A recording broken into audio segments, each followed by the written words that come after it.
it was a tough game for the Carolina Panthers when they were hosting the Tampa Bay Buccaneers today. I mean, they were down most of the game until the last 2, 3 minutes of the game, and Cam Newton scored a final touchdown, which would be a game winner with 35 seconds left. It was 22-19, the final score.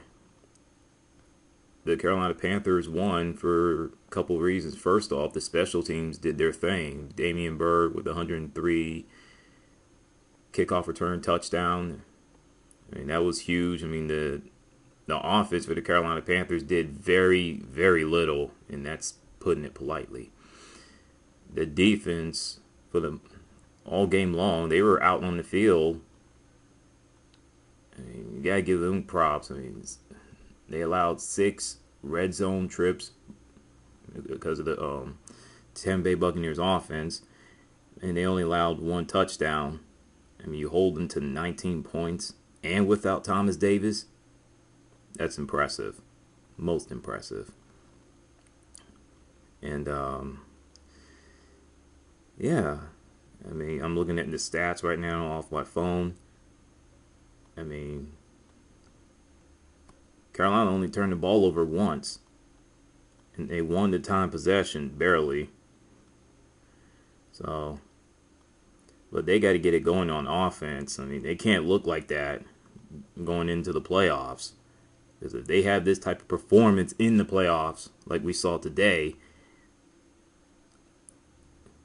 they're going to get bounced.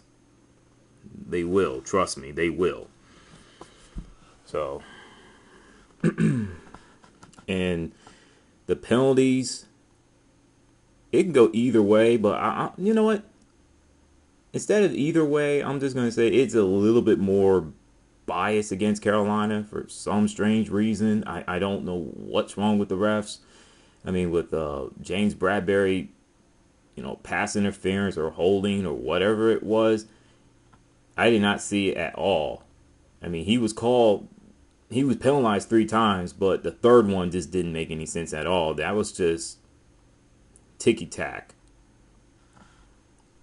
The second one, I'm sitting there like, dude, are you playing football or you're in a UFC? Holding Mike Evans' leg and everything. I mean, what's wrong with you, bro? You got Carolina Panther fans saying, oh, he's the greatest cornerback in the history of the franchise. I still think he's overrated. So kick rocks if you don't like my opinion. Not going to deal with y'all. Anyways. Christian McCaffrey did his thing. Julius Peppers, how he did not make it to the Pro Bowl is just beyond me, but I'm not going to sweat over it because Pro Bowl are a joke. Just like all All-Star games, they're all a joke anyway. It's nothing more than a popularity contest, and not to mention the fact that NBA is by far the worst of the 4 major sports.